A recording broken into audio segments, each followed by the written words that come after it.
Re release అయిన ప్రతిసారి సంచలనం క్రియేట్ చేస్తున్న ఆరెంజ్ మరోసారి ఈ ఫిబ్రవరి 7న రీ రిలీజ్ అవబోతుంది. 2010లో మొదటిసారి రిలీజ్ అయిన ఆరెంజ్ అప్పుడు ఫ్లాప్ గా నిలవగా 2023లో రామ్ చరణ్ బర్త్డే సందర్భంగా రీ రిలీజ్ అయ్యి సూపర్ హిట్ అయ్యింది. మళ్ళీ 2025లో వ్యాలంటైన్స్ డే సందర్భంగా రీ రిలీజ్ చేయగా అప్పుడు సూపర్ రెస్పాన్స్ తెచ్చుకుంది. ఇప్పుడు మళ్ళీ 4వసారి ఈ ఫిబ్రవరి 7న ఈ సినిమా రిలీజ్ అవబోతుంది. మొదటిసారి ఫ్లాప్ అయ్యి తరువాత రీ రిలీజుల్లో సూపర్ హిట్ అవ్వడం చాలా అరుదుగా జరిగే విచిత్రం. బహుశా ఇలా ఇండియాలో ఏ సినిమాకి జరిగి ఉండదు. ఈ సినిమాని మళ్ళీ చూసిన అప్పటి జనరేషన్ అప్పట్లో ఈ సినిమాని ఎందుకు ఫ్లాప్ చేశామని బాధపడుతుంటే ఇప్పటి జనరేషన్ అసలు ఈ సినిమా ఎలా ఫ్లాప్ అయ్యిందా అని ఆశ్చర్యపోతున్నారు.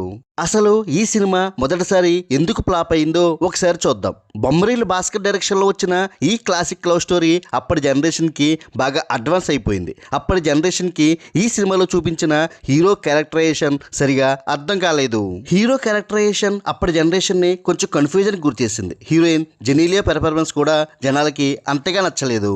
అందులోనూ ఈ సినిమా మగధీర లాంటి బ్లాక్ బస్టర్ తర్వాత రావడం ఈ సినిమాకి మైనస్ గా నిలిచింది. మగధీరతో ఆకాశానంటిన రామ్ చరణ్ ఇమేజ్ ని ఈ సినిమా మ్యాచ్ చేయలేకపోయింది.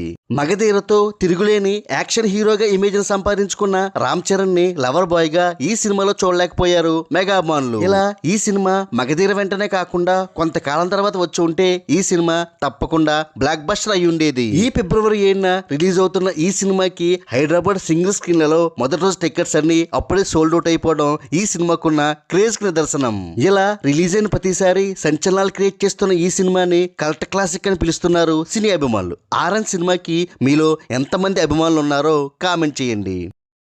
Like, share and subscribe cine master.